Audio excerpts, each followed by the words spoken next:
Ukraina kehilangan salah satu artileri berat jenis Mesta B.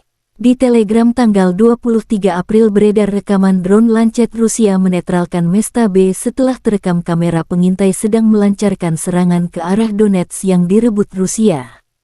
Tak lama kemudian drone Lancet Rusia datang dan mengenai target. Sejumlah kru Ukraina dilaporkan terluka akibat serangan ini.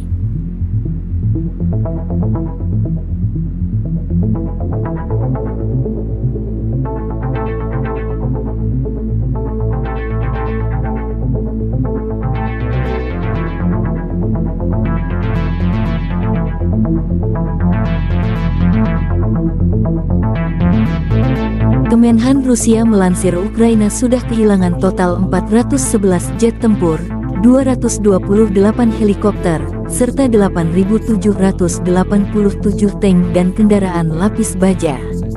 Konflik Rusia dan Ukraina sudah berlangsung 422 hari belum ada tanda penyelesaian.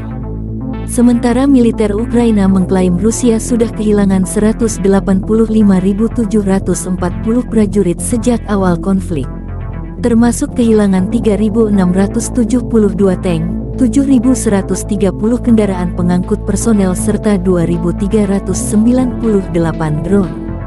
Presiden Ukraina Volodymyr Zelensky bersumpah mengusir penjajah Rusia dengan bantuan tanpa pamrih dari Amerika, Inggris dan aliansi NATO. Terima kasih sudah nonton, jangan lupa like, subscribe, dan share ya!